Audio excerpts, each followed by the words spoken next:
Welcome to another episode of the Blue Crew, a New York Rangers podcast on the Believe Podcast Network.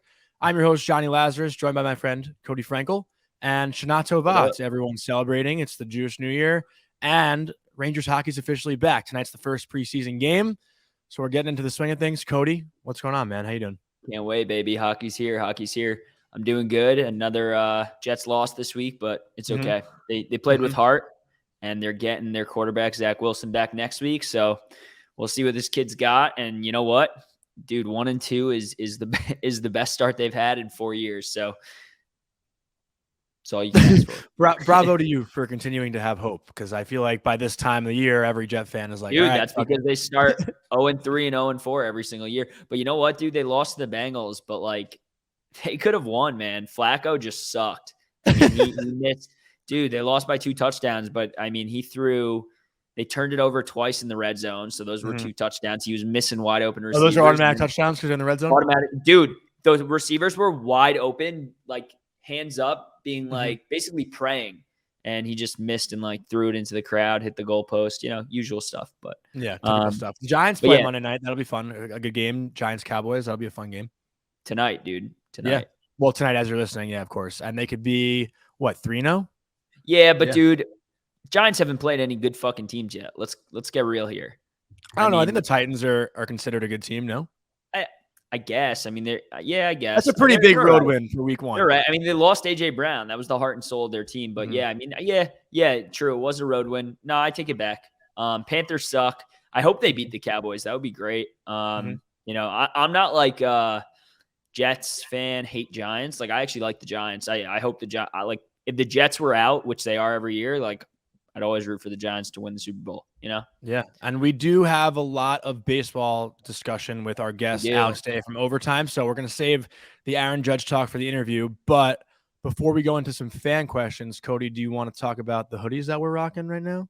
Yeah, but wait. Roll it back, dude. Can't save it.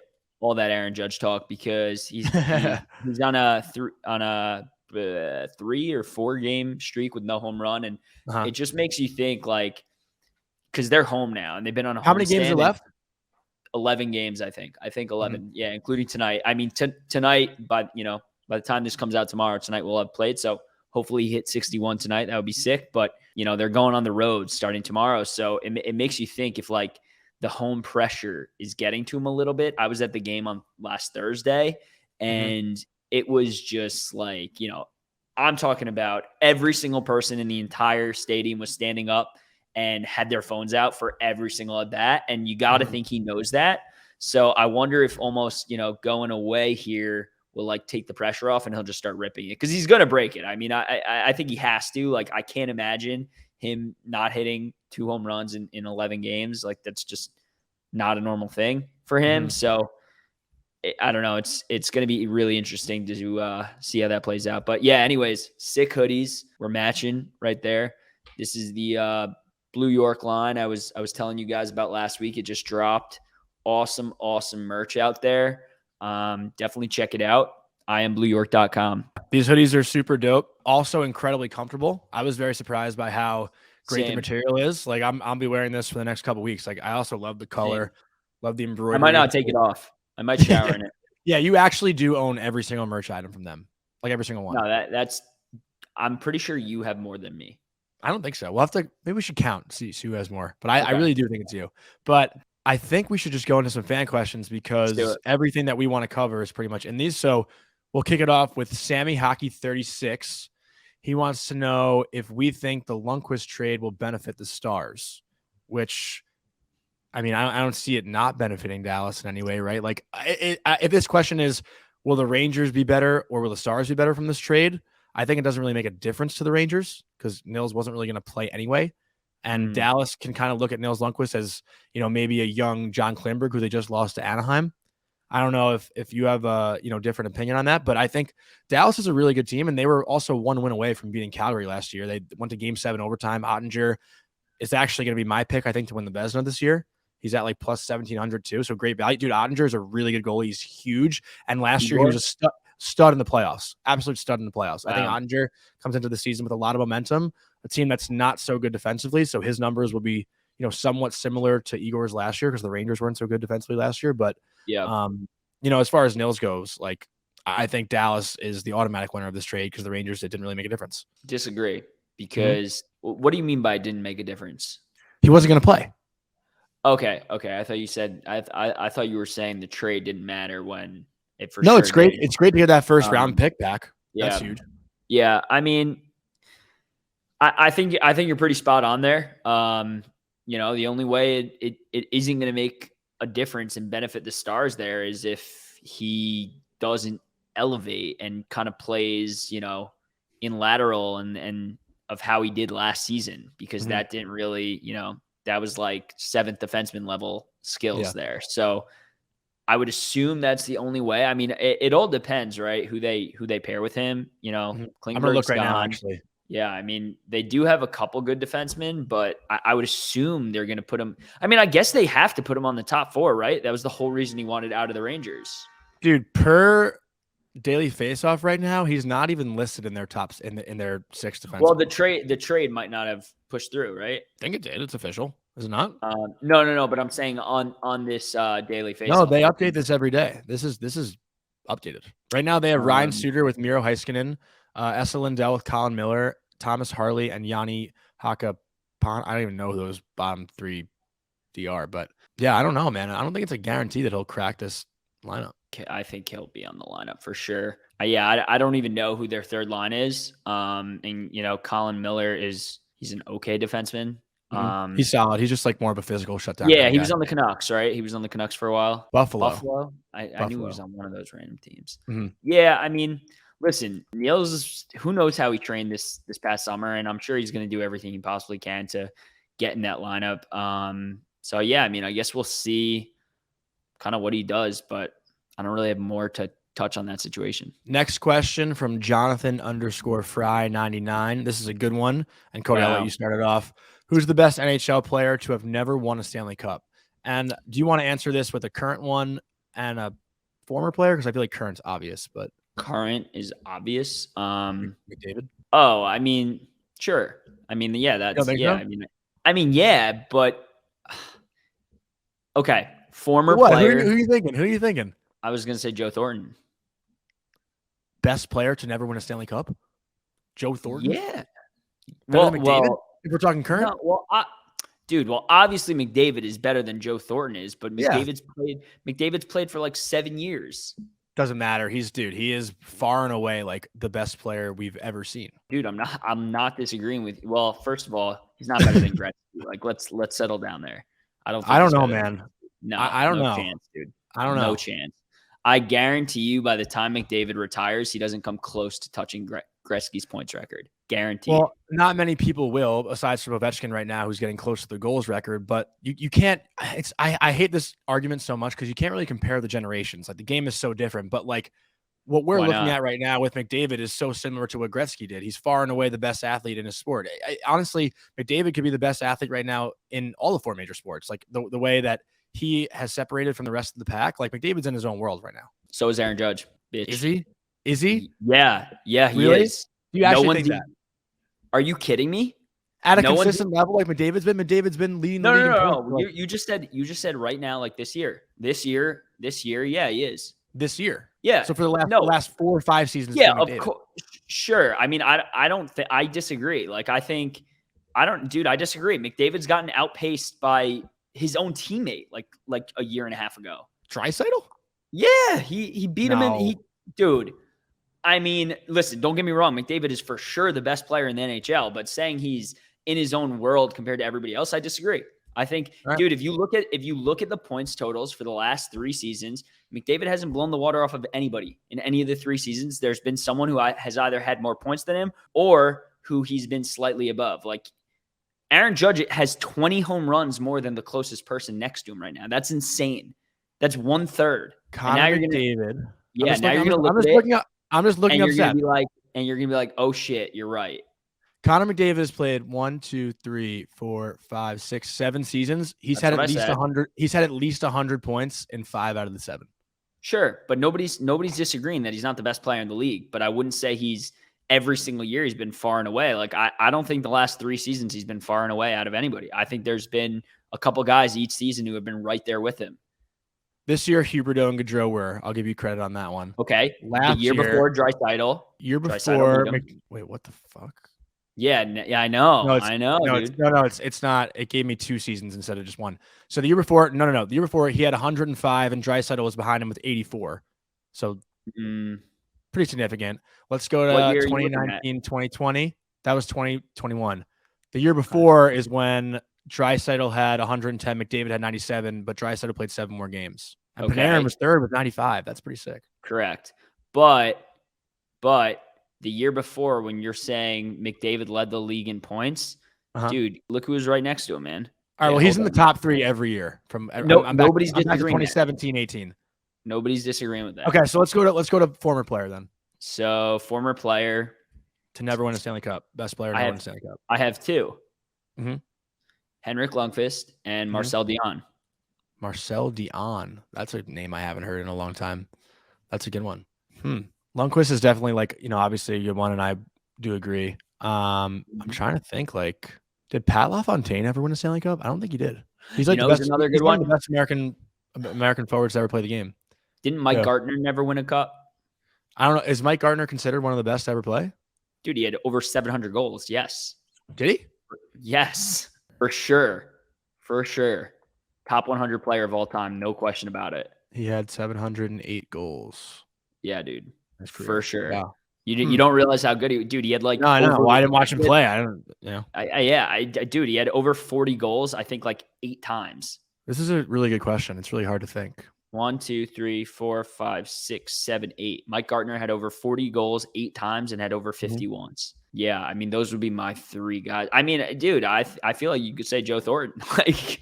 I think Roenick's up there too, right? Didn't Roenick never win? I don't think. I'm not sure on that one. Yeah, that's a really good question. You know who's another one? Roberto Luongo. Yeah, Hall of Fame goalie. Yeah. Carey Price. Fuck that guy. No, I'm kidding. Yeah, that's just a really hard question. There's so many people to think of. Yeah. Let's go into this third and final one here. Matty Mick_Fly, the chosen one. I feel like we get a question from him every week. Never going to take day 1 too seriously, but want to know your opinions on Kravtsov line 2. And I believe I did say this back when we interviewed Vince, that I thought Kravtsov and Panarin would play together. Yeah, I mean, it makes sense. It makes sense putting, the Russian Stallions together. But that being said, I don't really have any issue with it. No, I think not at all.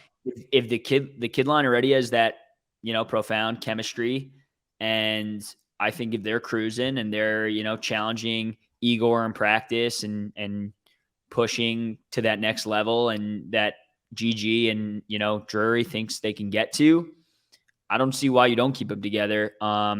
My curiosity level is here when it comes to Sammy Blais on line 1, though. That I don't think he's a first line player. And, I like Sammy as much as the next guy, but he's a 3rd, 4th line guy. So putting him on line 1, you almost have to wonder if that's going to kind of not jeopardize chances for Mika and Kreider, but, if it's going to kind of not even bring them down a notch, but just they don't have that 3rd line mate who can really kind of keep up with them. I mean, maybe he can, I don't know, but from what I've seen from his career, I just question that decision. How about you? I think what we've established thus far in the offseason, and things are going to change a lot. We're going to see Gallant shuffle lines, I think, a ton throughout the entire season. But I think what's been established right now is that there's 3 pairs of 2 at least right now that seem to be solidified. It's Mika, Kreider, Trocheck, Panarin, and Hedl, and I'd say Kakko. But the rest. I disagree. Who's Hedl paired with that? Because Kakko today in practice was on a different line. Yeah, Laff was playing with Trocheck and Panarin. But they also put Kakko on line 1, I believe. It's all shuffling around right now too, because these preseason games are coming up and they're going to try different things. Sure. Sure. But okay, so maybe just those top 4 are probably solidified. Yeah. Trocheck, Panarin, and Mika and Kreider. The rest is just kind of interchangeable. Hedl will be with a kid. Yeah. For sure. Yeah. I think Kakko is going to be a solidified 3rd liner this year. I don't see him as he should be, in my opinion. He should be. I mean, I think unless he somehow shows that he is far and above better than Kravtsov and has been in practice and stuff, then, yeah, he should be. And I don't think he will be, because I think people are going to quickly remember how good of a player Kravy really is. He generates chances. He's fast. He's big, and he could score. I mean, I saw a clip in practice today. I mean, he took 3 shots on Igor and made all 3. So, it's, So, I mean, he's a big guy, and I think if the best case scenario is if this kid pops off this year, because then hopefully they could just re-sign him for like 3-4 years to a friendly deal, and bygones are bygones. It seems like they addressed all their situations, and now he's just here to play, and I think that's awesome. So what do you think about the kid line starting the year together? I like it. Are you opposed to it, or are you for it? I'm for it, but I'm opposed to Sammy Blais being on line 1. I would almost prefer Kravtsov getting a look on line 1 and putting Sammy Blais on line 2. And I know Panarin. I mean, listen, I know Panarin and Trocheck with Krav will be just fine and will be really good, and that's almost like a first line in itself.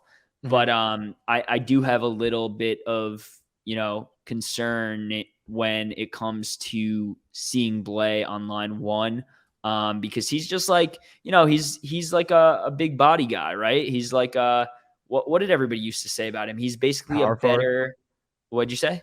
A power forward? Yeah. I mean, he's like a power forward, and he's basically like oh my gosh, I can't think of the guy who was on our team like 2 years ago, but they were saying he's basically like a better can't remember, but was it Blackwell? Maybe it was Blackwell. I don't know. I don't even know what you're referring to. I'm just throwing a guess out. No, you might be right. But regardless, it would be awesome if Blais shows some offensive prowess and has a really good year. I just I definitely think they're going to need to kind of keep their eye on that situation as the year unfolds, and obviously they can switch it up when they want.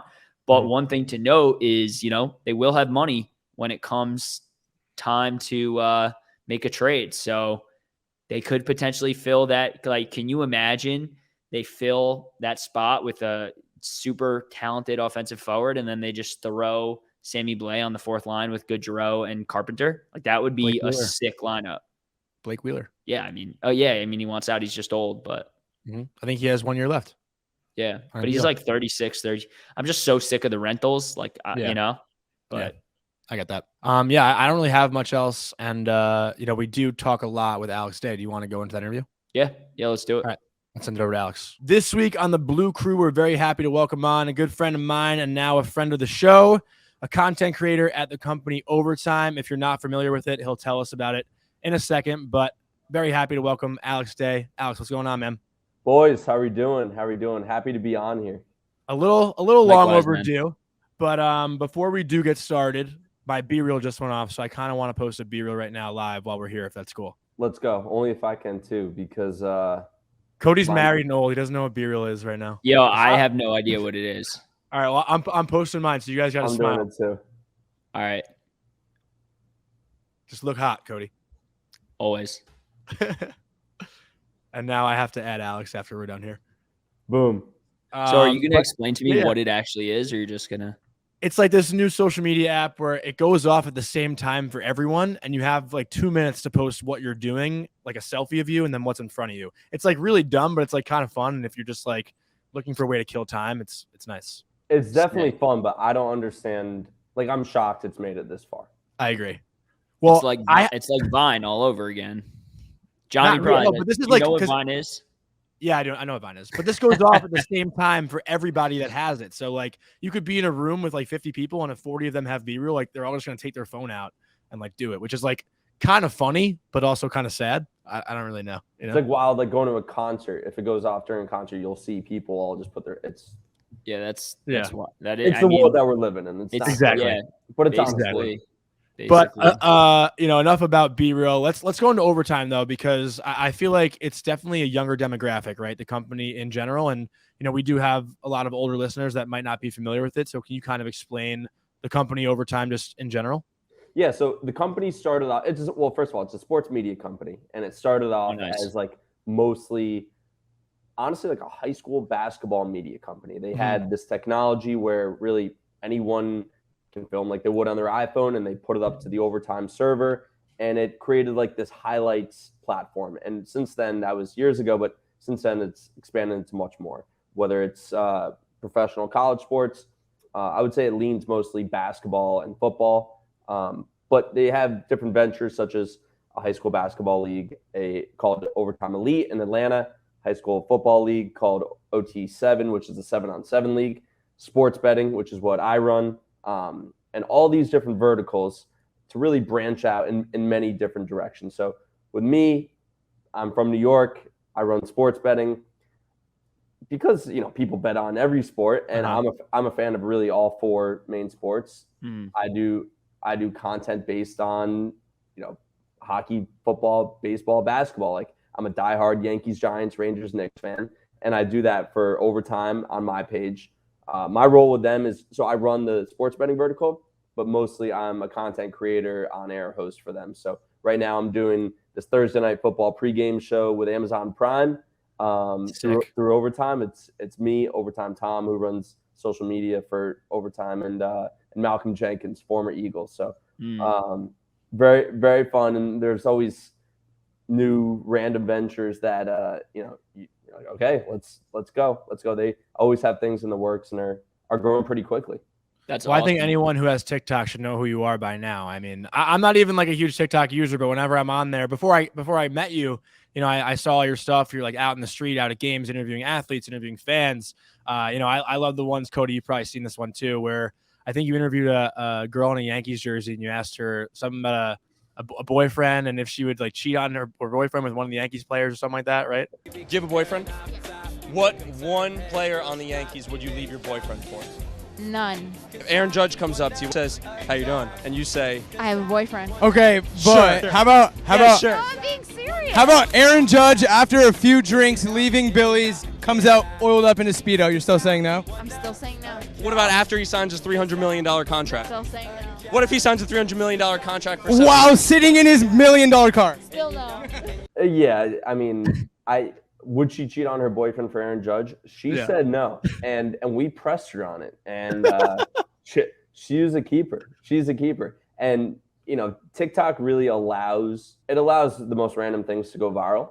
I enjoy going and interviewing people, talking to people, getting weird sound bites out of people, and I've kind of struck gold with a little formula. Like, okay, I know if I go here and I ask these types of kind of open-ended questions, I keep it under 20 seconds, and I kind of have it down, and it takes off on TikTok where it really doesn't on other platforms. So it's this funny little niche that I've carved out, but it's fun. It's a great time. No, that's cool. I'll have to sign into Johnny's TikTok. Yeah, I don't even think you're on it. Nah, dude, TikTok's the one social media that I've held out on for so long. And Be Real. And Jackie, well, Be Real doesn't count, but Jackie's on TikTok every single day, and I just like refuse to get one. Mm-hmm. But then she makes fun of me because I like scroll through the Instagram, Reels, Instagram Reels all day long for like, and she's like, it's the same thing, and I'm like, yeah, I know, but yeah, no, I'll definitely check that out. But I did want to circle back to, you mentioned Aaron Judge. He's obviously having a year for the ages here. I'm a big Yankees fan, just like you. What's your total, home run prediction for Judge, and what do you think that contract's going to look like? So I think it falls between Maris and Bonds. Like, I agree. Knock on wood, but he's going to pass Maris. Mm-hmm. And I think he'll fall in the mid 60s. Okay. And like, there aren't really words you can use to describe it, because he leads in every single. I mean, he leads in home everything, runs, average, RBIs. Like, what's cool is you could take the traditional stats that that our parents and we grew up with, and he's first in all those, and you could take the hard hitting analytics stats that all the nerds and the GMs and the front offices, and he's first in those too. So it's in a year where offense is down in baseball, and really almost like a generation where offense is down for, that's a whole nother conversation. He's just, it's insane. It's like his night on actually that was yesterday, 4 for 5, 2 home runs, and a couple doubles. It's just another day at the office for him. And I used to actually work for the Yankees from 2017 to 2020. I got to know him pretty well, and he's like the most humble, genuine dude. I mean, he doesn't give you much. He's kind of like Jeter, of course. Like Mhm. what he's like.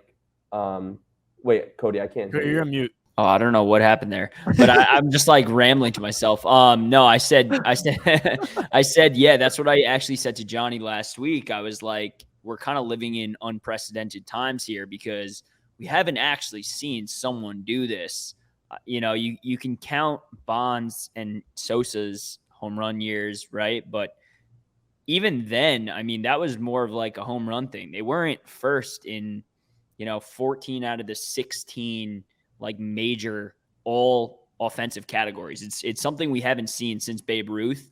And I saw a stat the other day. I don't remember what it was, but I mentioned it to Jonny and I was just like, because he said something about like, can Judge leave, like go to the Mets, whatever. And I was like, listen, I don't think he will, but he's such a nice guy, like you just said, that it would be a disservice for him not to talk to all, every single team out there and kind of, feel it out. But that being said, like, I don't see it. I told him there's two teams he's going to in my mind, and it's the Yankees or the Giants. That's it. I want to ask you both a question if I can. Yeah. By the way, I completely agree. It's either the Yankees or the Giants. Yeah. And all these quotes he's giving, he's a businessman. That's of course. Great. That's great. Yeah. Keep all your options open. And he should be. Yeah. Oh, it pisses us off, but right. Right. I think it's pretty cool that two different New York athletes this season were chasing different records or tying different franchise records, whatever you want to call it, which has been more enjoyable for you guys because I'm not really a baseball fan, so I can't really compare to anything. But Kreider chasing 54 goals and Judge chasing this home run record. Which one to you guys is more electric? I mean, I feel like since baseball is every day, you're kind of more locked into it a little bit, whereas like, a Ranger game you can miss here and there because sometimes you kind of just forget when the games are. But like, I mean, Kreider season was insane, but this Judge run sounds like it's historic. Yeah, Alex, I'll let you go first. Oh, yeah. I was No, I'll let you take this one. So for me, I'm even in terms of my fandom for two. Like that's important to preface for people who may not follow. Like I am a diehard Rangers fan as much as Yankees fan, but for me, it has to be Judge. Like it has to be Judge. And I hate to take a page out of the Rangers haters playbook because they'll say, okay, Kreider gets all his goals from the dirty areas, which by the way, those all count the same, so they can all shut the fuck up. But but when most guys hit a home run every 10 to 20 at bats, and he's hitting a home run like 1 out of every 7 ABs. It's when you start to predict just like the unpredictable, and Judge is doing it at that scale. He has 20 more home runs than whoever's in second place right now. Alvarez. Right? Yeah. Right. For me, it's Judge, no questions asked. And the pace that he's doing it on, and also the fact that, there isn't a better home run hitter than Judge, and there's probably better goal scorers in the NHL than Kreider. That's a good point. That's a good point. For me, I also am like you. I'm a diehard Rangers fan. I'm a diehard Yankees fan. I probably give like. I think you're a bigger Yankee fan though than Ranger fan. No, I'm not. No, really? I think this the slightest of slight edges go to the Rangers. Yeah, Cody, how old are you? I'm 29. Okay, I'm 28, and Jonny, what are you, 25? He's 23. Right. So basically. and Stephen Talkhouse here is he's 40. Exactly. Yeah, I retired this summer though. But hung up my T-shirt in the rafters. Yeah, but what I was saying was, I look at it in terms of my fandom. The way I was able to kind of decipher and depict like which one I like slightly more because I love them both so much is in terms of a championship, like which one am I dying to see more? And like, you can say, yeah, I grew up on Yankees championships. I saw 4, whatever. Doesn't really matter to me because I haven't seen one in such a long time. And I was in high school when they won their last championship. So it's like, being a real fan, getting to appreciate that championship, celebrate it like a championship. Like I haven't seen that. So, it's kind of even scale for me. And I would like to see a Rangers one a little bit more. I just think it would be absurd. That being said, I completely agree with Alex. I do think Judge's what he's doing is more important. Not more important, but it's something. It's more impressive, and it's something just we haven't seen. And he is just doing it like not on steroids and not, not like he's doing it as clean as possible. And he is just like, listen, the guy's a mammoth, right? He's huge. So it's like, you look at other players and you're like, that's why they can't do it. This guy has a significantly more power than them. Yeah, he does. But at the same time, like we've never seen something like this. And on top of that, this guy is batting 316. He's about to win the Triple Crown. Yeah, he's literally 1 point away in terms of batting average for the Triple Crown right now. By the time this episode drops, he might be in first for the Triple Crown. And that's another thing we haven't seen in a long time. So it's just for a little more perspective. I don't think there's anything more impressive in sports right now than Judge. And the only thing I could maybe say, coincidentally enough, is what Albert Pujols is doing right now, which is the resurgence. Yeah. I mean, it's crazy. He's just the fact that he's about to hit 700 home runs after the last 5 years that he's had is insane. And he knew when it mattered and he stepped on the gas. Yeah. Okay. So what? Yeah. Last thing on Judge before we transition. What do you think his contract looks like? Okay, so you have to take age into I don't know if they're gonna.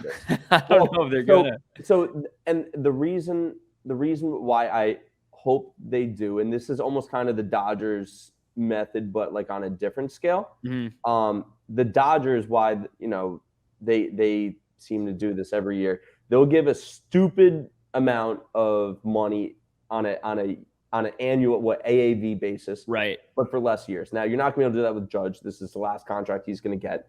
Yep. You're not going to give let's work backwards here. He's 30. I would say 8 years. 8 years is agreed. I think it'll be 8 years. Let's say 8 years. Yeah. So from there, because you're not going to 10. If he was 28, you probably go to 10. You're not going there. I see the number going at around, instead of looking at the total number, I look at like somewhere between 35 and 40 mil a year. Probably closer to 40. Closer to 40 for sure, because the Yankees offered him like 32.8 or something like that, and he was like, absolutely not. And that was 212. So if you, yeah, right. Okay. So the number I look at is 304, because that would be 8 times 38. And who says no to that? Like, yeah, Juan Soto. Yeah, I was saying Juan Soto is the age difference. Like, yeah, that's Yeah, you're pretty close to what I was gonna say. I think his number starts with a 3. I think there's only gonna be a few teams that can offer him that or will offer him that for that term. But listen, this guy's gonna get what he wants. I agree with you in terms of like AAV. I think it'll be a little higher. I think like 37 to 40. Yep. So I'm saying it'll be about maybe like 310, 309, 310. So just under 39 mil a year, which is crazy. He's going to make sure that the total starts with a 3. Like, that's the total number will start with a 3, and the years will be for minimum 7. Like, are you a numbers nerd like Cody, Alex? Kind of, but not in like the grand scheme of things. Like, I don't know. You can kind of work backwards on these things and see where it falls. Like, people are like, oh, he's going to get $350 million. Where you're like, how the fuck could that happen? Like, $350 million would mean he's getting like 10 years and like a crazy, that. So when I think of it in years and like what the Yankees offered him, what other guys got him, you realize, okay, somewhere between 37 and 40 mil a year, somewhere 7-8 years. And all these guys want a big number for Buster Olney to tweet out. So they'll have something that starts out with a 3. Yeah, it's so insane transitioning a little to hockey. Like, that number is going to be more than the Rangers' entire payroll and the entire cap as a whole. It's just wild. But with hockey around the corner, I mean, what's one thing you're really looking forward to for this upcoming season? So there's 2 things. So one is this, being a fan, there's the obvious of like, okay, every single fan of all 30 teams says this is our year. And every year we say that, but have you ever kind of felt that more than right? We convince ourselves every year, but like, when I think of how much fun that May and June was, I'm like itching for that feeling again. That was like that was a high. It was a high. It was a high for 2 months. Don't look to Jonny for remorse here, by the way. What? Why? because Johnny's been preaching for weeks that the Rangers are going to lose in the first round, and I've been I don't feel giving I him just shit every single episode. I felt it in like 2015. I don't have that 2015 feeling that I had back then. It's just to You were me also like 19 then, and you got giddy over everything. So, but I don't want to harp on it so much because I feel like I've been harping on it a lot, in the last couple of weeks. But we got to see what these kids can do. Like I just don't know, agree. Well, so I'm sure we're about to get into the nuts and bolts, but like just based on that, what you said, Johnny, like I think there's a case to be made that when you see a team be, in quotes, a year early, like a lot of people thought this upcoming year would be our year where we could really take that next step. And it was last year. You often see teams the next year take a step back. The reason why I don't think it will be with this year is because it's not a young core. Like it's really not. I mean, you look at Bread, you look at Kreider, you look at Mika, you look at Igor. Yeah, I was even Igor. Yeah, these guys are in their prime, and these guys have experience. And yes, it'll be the young guys that might determine if the Rangers take the next step, but it'll be the veterans that make sure they don't take a step backwards. And I think that they, barring something catastrophic like an Igor injury or something, I Knock don't. on wood. Knock on wood if you're with me. I don't see that happening. Knock on wood if you're with me. That's what is that? John Gruden. Yeah. I remember that. But the one thing, the one thing I'll harp on that is the reason why I'm not convinced yet. And I had the same feeling last year. I wasn't really sold on the Rangers till like February. It's the first two rounds of the playoffs. No, not even the kids. The first round of the playoffs. It wasn't convincing enough for me that they're going to be consistent enough in a playoff run because they never had a lead in either series. They never had a lead. They were chasing the entire time in the first two rounds. And I know it was a big talking point that they were up against backup goalies, but that's pretty big. Like Tristan Jarry had a great regular season. Freddie Anderson was the fourth best goalie in the league last year. He didn't play once. Like those are things that worked out in our favor that we do look past, but like they are a little nudge in the wins. Sure, but one thing you're not looking at here is, I mean, sure, you can, you can look at it that way if you'd like, but I'm not saying they're bad. I'm just not convinced yet. Sure, but they have 4 or 5 really young kids on this team, like really young kids, all offensive forwards that we know. They have Kakko, they have Lafreniere, they have Hedl, they have Kravtsov. Now, all of those kids are going to have an additional 82 games of real world experience to let that translate into playoffs. And all of those kids have playoff experience. And you can even say Kravy does because he's been playing for Tractor for quite some time and they've been in the playoffs every year he's there. So, they all have that type of experience, I think, going into this next set of playoffs. And if, 2 of these 4 kids take the leap that we need them to take, I think it is going to be tremendous for this team and take them to new heights that we haven't seen before. And, everybody rode this team off like, I don't know, round 1, round 2 last year. So not round 1. They were expected to be. Yeah. Okay. So round 2 for sure. Nobody said they were passing the Canes. They said that was out of the question. So I think if these kids take that leap that they need to take, just 2 of them, because asking all 4 of them to do it isn't a realistic thing. But if 2 of them can do it, I think it can really take this team to new heights that we haven't seen. So Alex, gun to your head. Where do the Rangers finish in the playoffs? Well, I guess going to your 2 points first. Ship or bust. Ship or bust. I think we're in ship or bust territory. I agree. Like it's when there's about, I would say, like 10 teams that you could say that for, and the Rangers are one of them. When it comes to, like, I'm not going to discount what you said, Johnny, about not being convinced, because when you look at what they're good at and what they're bad at, I would rather it be the other way around. Like before the playoffs, I said the reason why the Rangers could go far, and you could check the overtime tapes because I was the only one at overtime talking about hockey, is the power play and the goaltending. Like that's, I mean, you can ride that. You can ride that, and there's nothing wrong with that. And then when you look at what they weren't as good at, it was 5-on-5 scoring. And when they fell back in series, that was a little bit why. So, I think it's safe to assume that you can't really get better goaltending than we got. I think we'll get close. I don't think, the people are like, okay, if he isn't like that, what are you guys going to be? Shut up. We're a good team. And if if Igor isn't as good, he'll be damn close. Yeah. The 5-on-5, you have to believe will get a little bit better. And the power play, if it gets a little bit worse, these things all, water finds its level. Yeah. And listen, I'm not like, I know a lot of people are saying I'm like being negative. I'm just like, if I'm putting $10,000, like if I put my life savings on it for the Rangers to win the Stanley Cup next year, I probably wouldn't do that. You have no guts. I wouldn't do that. Oh, okay. Sorry. Would you? You would put your life savings on it? I would do what it takes to get it done. Absolutely. And the question was, which 2 young guys? I don't know. Was that the question? Oh, I'm sorry. I thought. What the fuck are you talking about, man? It skipped in that before, and I thought you asked no, a he question said about the young guys with John. Because Cody, you said we need 2 out of the 4. 2 out of the 4 to make it. Yeah, but Johnny said, gun to your head, how far did the Rangers go? I combined those 2. Yeah, but I want to add to that a little bit, and give me your finals predictions in each champion for all 4 major sports this year. I thought we were sticking with hockey right there. Okay, honestly, this is like the perfect time to ask that question too. With like every that's why I want to ask it, because like this is like the one time a year where all 4 sports haven't had a conclusion yet. So like you can ask it.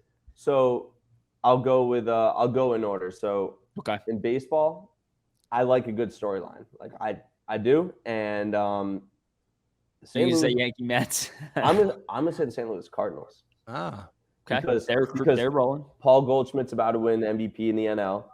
Nolan Arenado is like those 2 guys are going off. They have this little aura mystique thing going with Pujols and Wainwright and Yachty. This is kind of their last dance a little bit. Okay. If their pitching can hold up, which it's been unreal this year, I'm frankly not convinced it will. But if it can hold up, their pitching isn't any worse than the Dodgers. The Dodgers for different, injured and stuff. So I'll go St. Louis. Who do they beat though? He wants to say Yankees so bad. No. I'm a realist with the Yankees. I'm more of a realist with the Yankees than I am with the Rangers. That's one thing I will say. Okay, so the thing is though, when you look at it's really just the Astros. Like I'm not really scared of anyone else in the AL. Yeah, it's the Astros because and if they lose to the Astros in the playoffs this year, someone's gonna have to keep an eye on me for 24 hours of the day. Yeah, same. I mean, four times is the charm for me, and like I can't do it a 4th time. I mean, it would be bad. And right now, for them, it hinges all on health, right? If they're healthy, they could probably beat them, but can they get healthy in time? Can they get chemistry in time? Couldn't tell you. So it's for me. I feel better about the odds of the Yankees getting to the World Series and winning the World Series. So I'll tentatively. That was tough. Yeah, I mean, yeah. Okay. There's 3 teams in the NL I'm scared of, and there's 1 team in the AL I'm scared of. Yeah. Okay. So that's. And baseball. I'll also say the Yankees are their own worst enemy. Like if the Yankees play their game, they're, Okay. In hockey, can I if I think the Avs are gonna. Yeah. If not the Rangers, you can say Rangers have Stanley Cup. That's what I think it's going to be. I really think it's going to be the Avs again. Cale Makar, Adam Fox, Johnny. You're Lazarus. trusting Georgiev though. Exactly why the Rangers are going to win the Cup. Exactly why the Rangers are going to win the Cup. Cody, you and I see eye to eye, man. I know. You have Rangers over Avs in the Stanley Cup final. Yeah, of course. My prediction, so, man. I mean, we're sprinkling all our homer picks here, but but we're talking about some of the best teams in both leagues. Yeah. You know what? Baseball. I gotta say, and John. Yeah. Who do you have?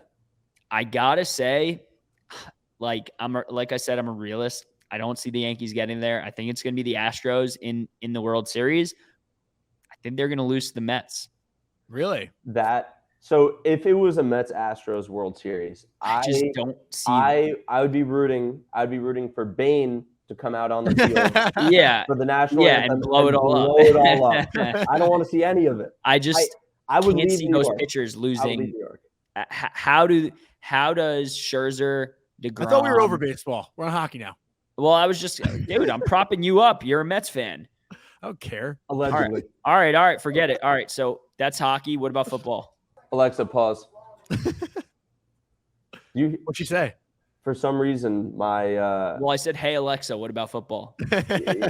all of a sudden it started playing "Drip Too Hard" by Lil Baby. That was so wild. Great. Okay, in football, I'm gonna go with the Bills in the AFC, and I am going to go with. Man, the NFC is so wide open. So wide open. Okay, ready for this? Mm-hmm. I'm going to go Bills 49ers. Everyone's so high in the Niners, I feel like. Because I think they were I was a Trey Lance fan, but I think they were kind of for how good of a team they had, they were kind of foolish to go with Trey Lance. Not foolish, but like you have playing Trey Lance with the team they have, a Super Bowl ready team, I thought never made any sense. And I think, like Vegas said as much, their odds were 20-1 when Trey Lance was their QB last week, and their odds are now 18-1 with Jimmy G. And you know, I in the West is going to be the AFC is much harder, but I think they're the best team in the NFC West. I think the Packers would have to be carried by their defense and Rodgers. Vikings aren't it. Can't discount the Bucks, man. I can't do it. I Brady's last dance. I can't discount the Bucks, but something feels a little off. Okay. Something feels a little off. The NFC South is kind of trash, and I don't think the NFC East is good. It's just it's not. Okay. And then how about basketball, Johnny? I'll let you give a prediction on this one too, because the only other sport I know. Okay, Johnny, you go first. Johnny, you want me to go first? Yeah, Johnny, you go first.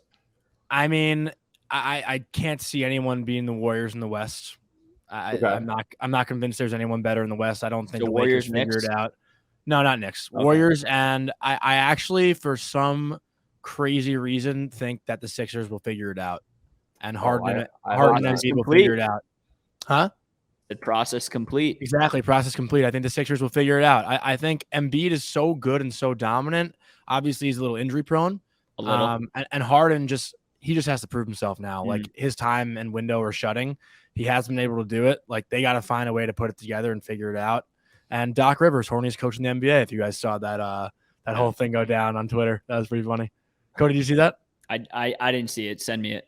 Doc Rivers, the coach of the Sixers, I guess he claims someone logged into his Twitter account, but like his last 10 likes on Twitter were just straight up porn videos. Like it was so funny. He let Ray Allen run his account. Yeah, like it was so funny. But what do you think, Alex, about the NBA? Speaking of that, I will go with the Celtics in the East, and I will go with the Phoenix Suns in the West. Oh yeah, Phoenix is a good pick too. They're fun to watch. I think a lot of people are kind of, you know, their owner is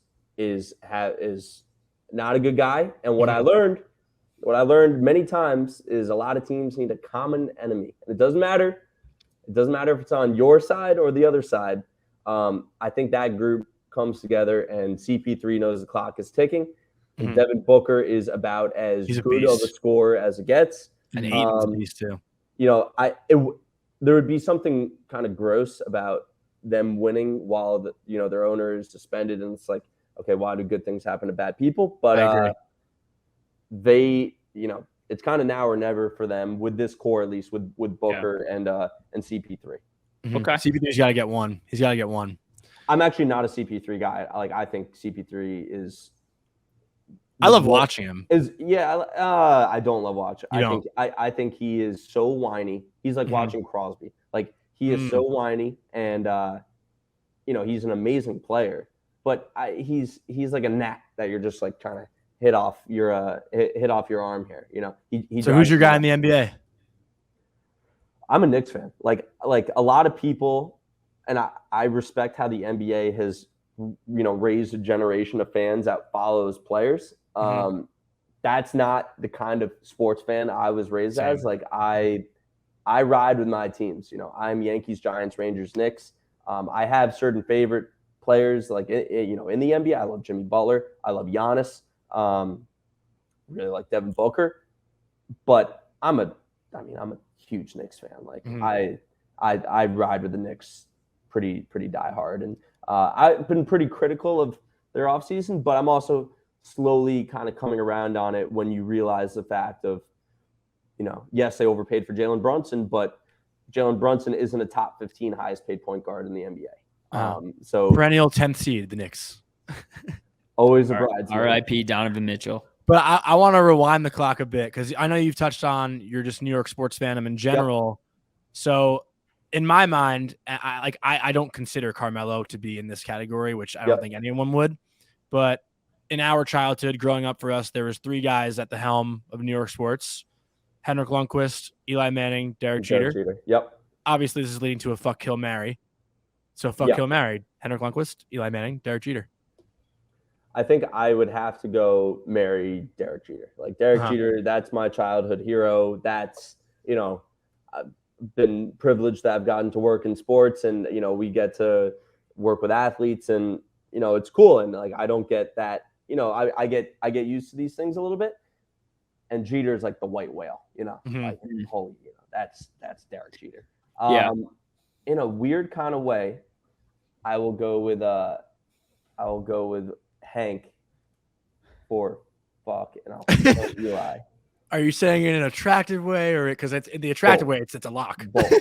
Yeah. But the reason I'll say that is because it felt like, it's kind of similar because people wanted to knock Hank for not getting any cups, which anyone who watches hockey know that they would have never even been in the playoffs if it weren't for him. And for so many years, there was a lot of hot garbage in front of him, and he led them there.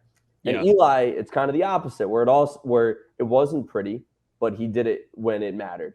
So they kind of had the polar opposite careers as legends in a way. And for me, I think I have to go with Hank, because Hank, it's Hank. And for Eli, I think when I think of his runs, I will always defend Eli, but there are so many other characters that are part of the story. For me, when I think of Eli, I also think of Justin Tuck, and I think of Victor Cruz, and I think of Michael Strahan and Osi Umenyiora, and and Hakeem Nicks making a Hail Mary catch against Green Bay. And it's all these different things. And Eli made it happen when it mattered most. And I was at Super Bowl 46 and the parade, and it was unbelievable. It's awesome. And that's a legend. But for me, I'll go marry Eli, fuck King Henrik, kill Eli. Oh, sorry, marry Jeter. I knew what you meant. I fucked that up. But, all right. So I want to expand on that a little bit. Not the fuck, kill, marry, but if you can go back to any one moment in sports history, sit in the first row, and meet a player on that team, what moment and who would it be? Whew. All right, I'm going to go with being at the... It's tough, right? I'm thinking of mine too. I have 2 moments, and I couldn't decide which I wanted more. Yeah, I have 2 as well. I will go with Super Bowl 42 and meeting Michael Strahan after that. That's a good one. Or I'll go, so that was 2007, 2008 season, or I'll go with 2003 ALCS, Game 7, Yankee Sox, Aaron Boone home run, and I'll go with Jeter or Mo. Mo just... You wouldn't go Boone there? Man. I guess maybe, but it's Aaron Boone. That's part of what made that great. Is random as hell, Yeah. Mm-hmm. Those are the 2 moments that would come to mind. Those are good. For me, my 2 moments would be Game 6 of the 2009 World Series. And Bernie Williams is my favorite athlete of all time. So obviously I would choose him. As much as I love Jeter and huge Pettit fan as well. But that's probably my second moment. My first moment would have to be obviously the 94 Cup. Game 6. I thought we were saying in our lifetime. Yeah, lifetime. I thought too.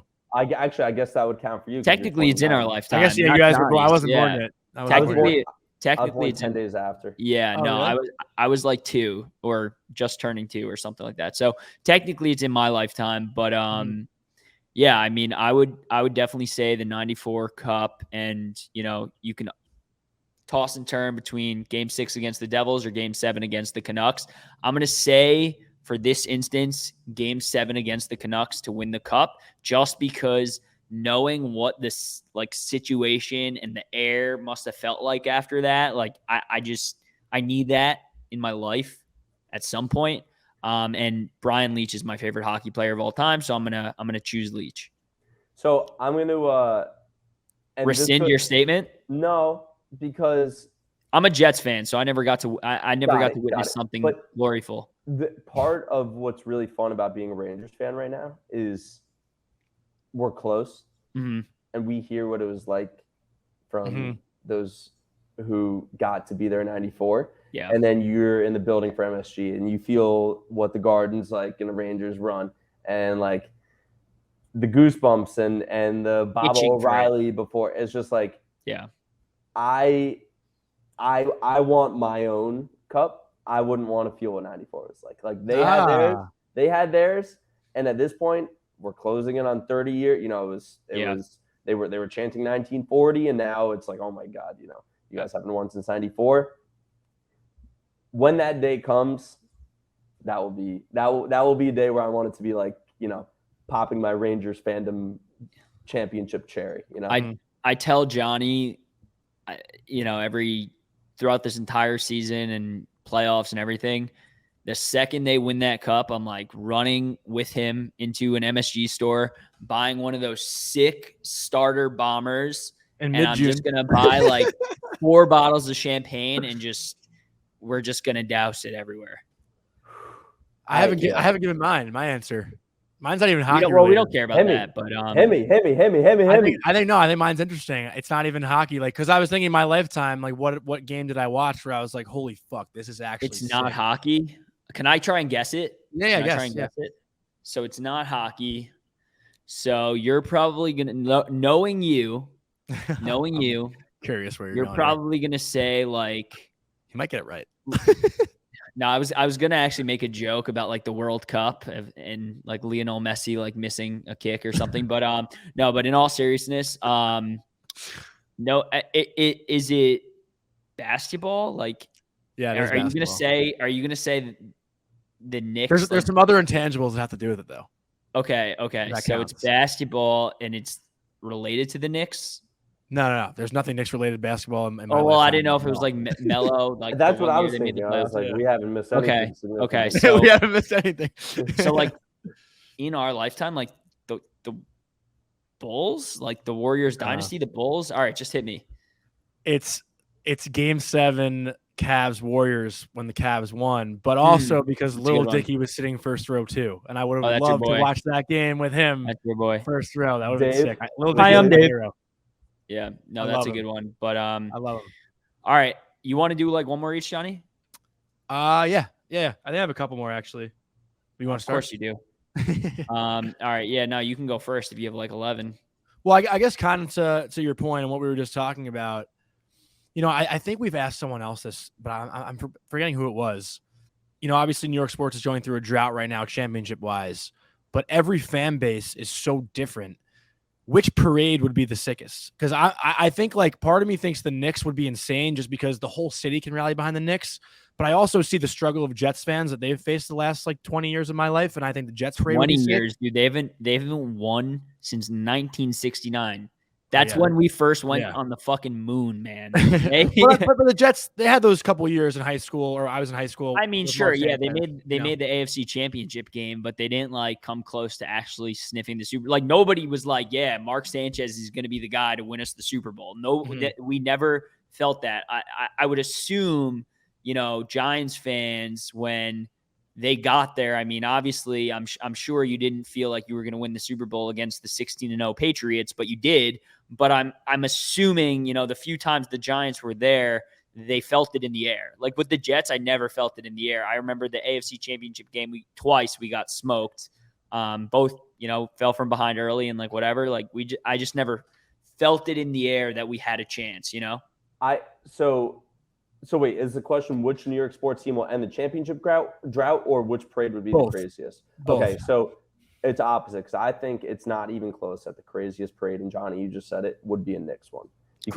Because when like as bad as the Knicks have been for forever, literally Phil Jackson was on the team last time they won. When you combine, when did they win? 71?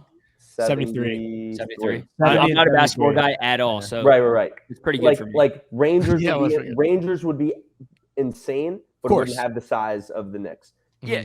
Same thing. Yeah. Like I would actually say I'd put it in this order. I would go Knicks, Yankees, Mets, Rangers, Really? Giants, Jets, Islanders. I love that. I love so much that you didn't even include the Brooklyn Nets because I don't include them at all. Oh, Exactly. I don't count them at all. No. Yeah. No. I mean that's pretty.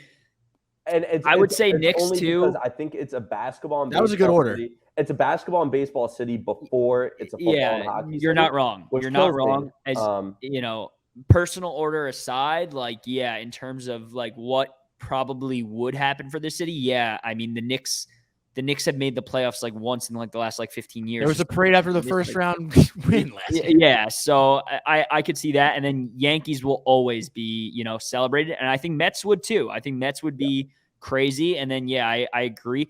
I do think Jets and Giants would get. I do think the Jets would get a lot of love, but I just don't know. I don't know what it looks like. You know what I mean? I think that would be if the Mets won.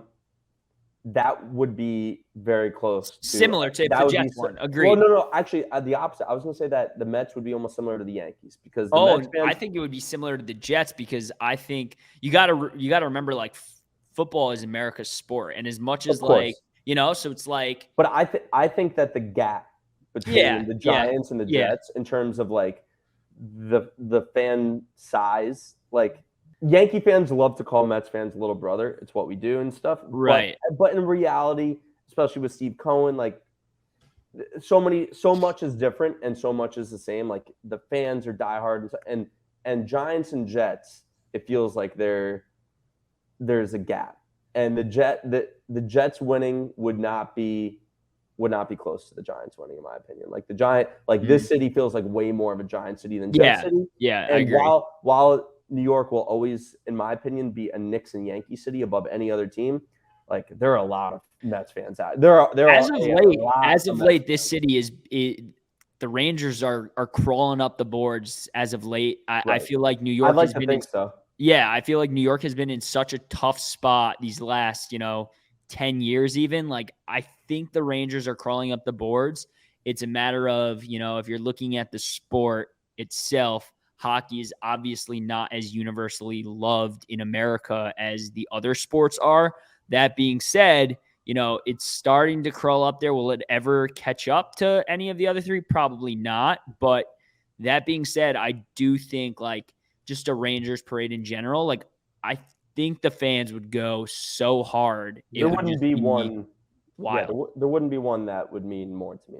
Yeah. Parade. Just one. Just give me one, man. I was at the Giants one my senior year of high school. Yankees would be amazing. And for me, I'm a bigger Rangers fan than Knicks fan. All right. My last question for you is, who's your favorite Ranger on this current team? And if you could spend the day together, what are you doing? Playing mini golf with Foxy. Mini golf. Shooting 18 holes. Mini golf with it. I'm gonna go with Mika. Mm-hmm. I think because one of my guys. I think the way Mika, Mika isn't the perfect player, and there are things I wish he did differently. I would in a perfect world, if I were to create a player and I would have my first line center be that type of player that he is, a power forward like that. Yeah. In an ideal world, I'd like him to be a little bit more physical and be that presence. But when he's going, he's kind of like he's kind of like Judge, where he's automatic. Yeah. And people want to talk about other guys on the Rangers being streaky, which all athletes are. Yeah. Mika is definitely streaky, but when he's on, he is on. And I think that he is very much he is the difference maker for the Rangers. And I love his personality and his demeanor. And I think a team needs that kind of demeanor in a playoff run. Someone who probably isn't going to get too high, probably someone who isn't going to get too low. Of course, I love Brett. I love Chris, and I think this is one of the most fun, likable teams. Been a fan of any sport. For me, I would put this, and it's this core. It's the Cup team in 14-15, and it's the black and blue shirts. I would actually say the black and blue shirts are the most fun, but just because they were reckless. But I would go with Mika, and I was gonna say I would just want to go out for a night in New York City with Mika.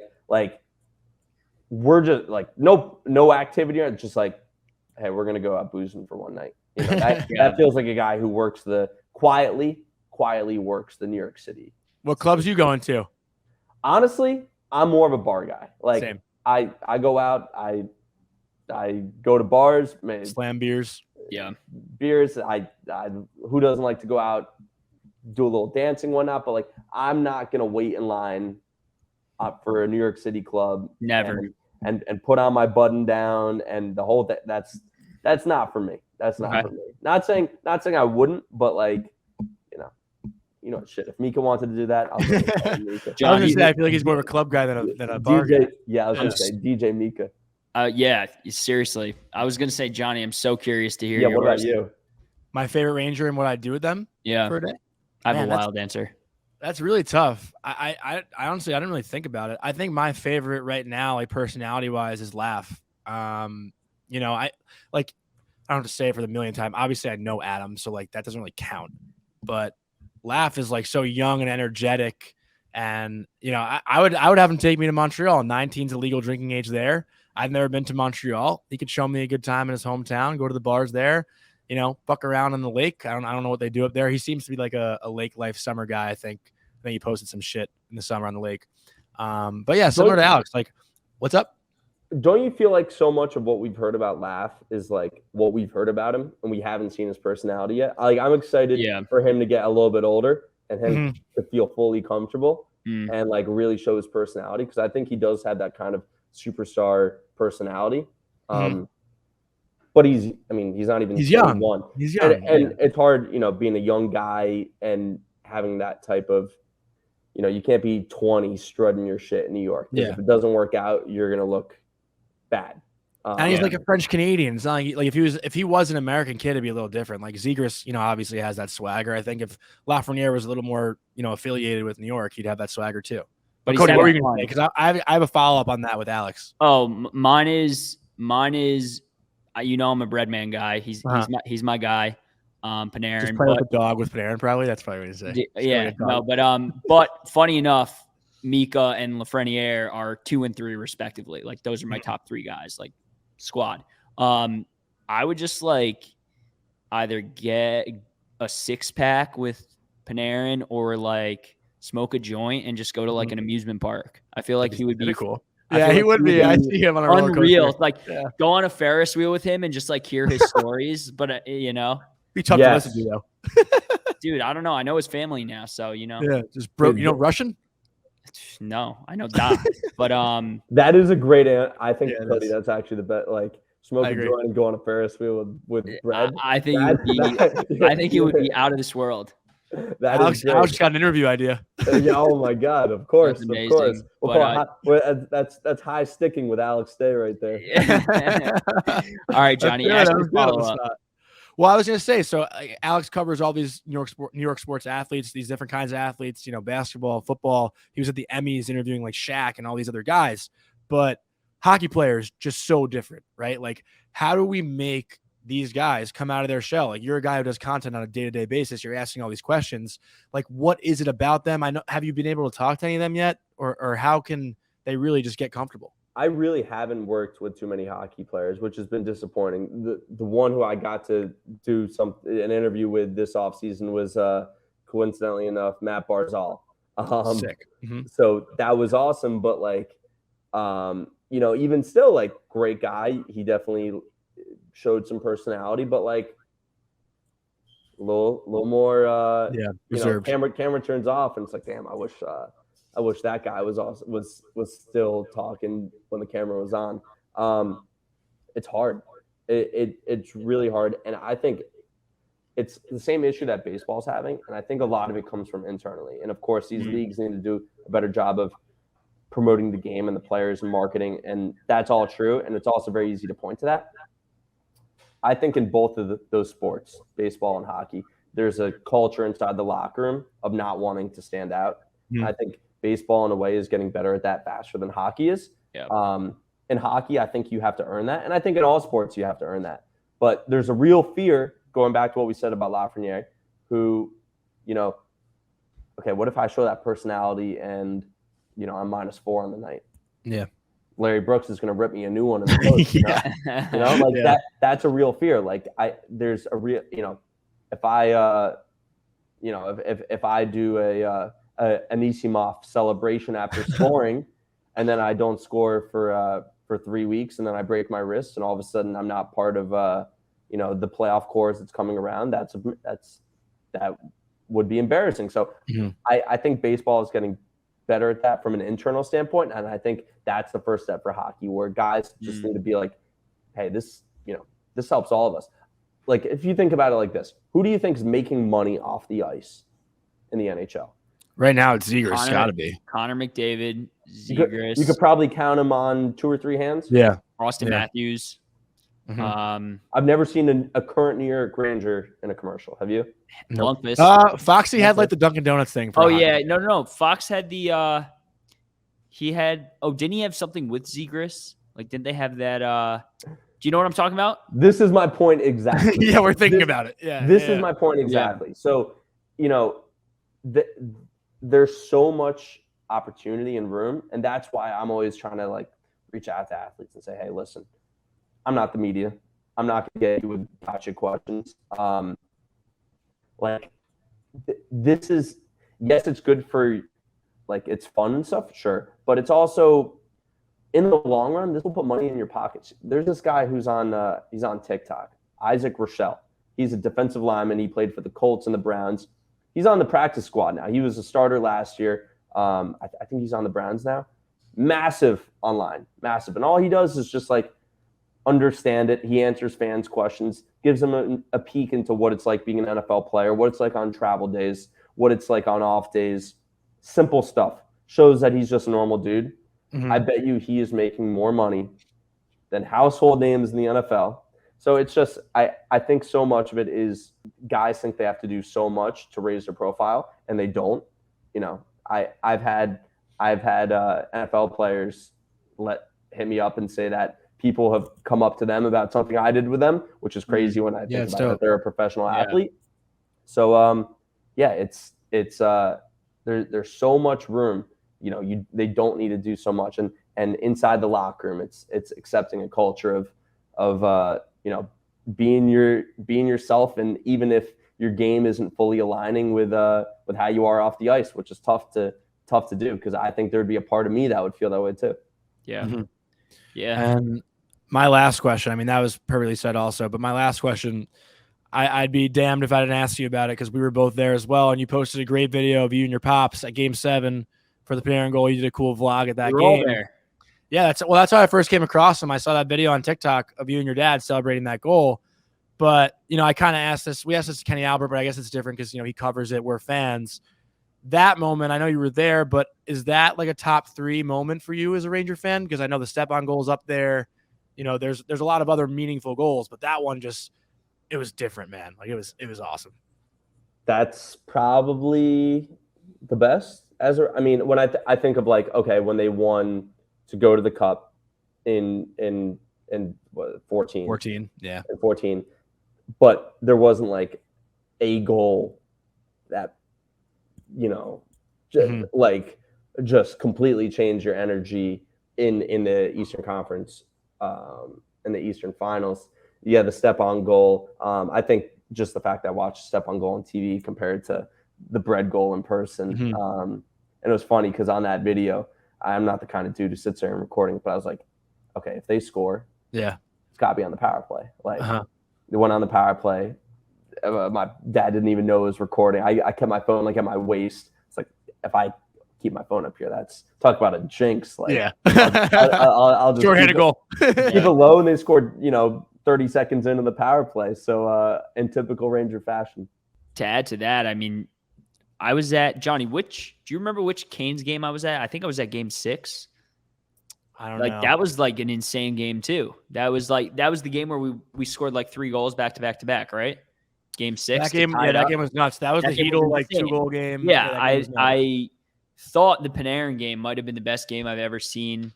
Well, actually, second best game I've ever seen in my life. The best game I've ever seen in my life was I was at with my dad game 6 to send us to the Cup against the Habs, where Hank posted that 1-0 shutout. Yep. That was what we were just talking about. I mean, yeah. So I was at that game, and it was just out of this world. But the Panarin game too, and then honestly, that Canes game was like incredible too. I know we like whooped them 5-2, but it was close for a while, and then it was just like back-to-back goals.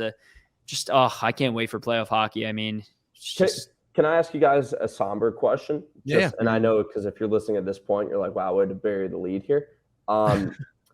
Could not be more proud of the run we went on. But the fact that we were up 2-0 on Tampa Bay, I was thinking Colorado. On top of, I mean, I think we all were, but the moment that really hit was not only were we up 2-0, but in we're game up 2-0 on game 2-0. 3. Yeah. And I was like, holy shit, this team is going to go all the way. And then the turning point was the third period of game 3. I think the turning point was I started thinking Trouba. it, and then they the Trouba penalty in that 4-on-4. Well, yeah, he lost us a game, but we don't talk about that. We don't talk about that. That's our captain. You're slandering Jonny. I like that series was weird for me. Like I actually thought we had it in the bag after 2-0. Like I wasn't even concerned about Tampa. Like we looked, that was the best we had looked all playoffs. I was like, this is the legit. first 2 games we were hitting our stride. They ran out of juice. I mean, no, but not even that though. Like had we gone past Tampa, I didn't think for one fucking minute were they beating Colorado. Correct.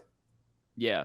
But the idea could have been there. The idea could have been there because then it's like, okay, no one thought we were going to beat Colorado. Nobody thought we were going to beat Carolina. I mean, Carolina on paper was a way better team than Tampa was. So, it's like on paper. I don't know. Yeah, not not on paper, but in terms of like how they played the entire season, and how they looked. Like I would have said, Carolina head-to-head with Tampa was probably beating them. So I felt better about playing Tampa than I did Carolina. Same. I think everybody did, but Tampa's Tampa, and John Cooper does what John Cooper does. So that being said, I think we'll whoop their ass this year 4-0. So come at us.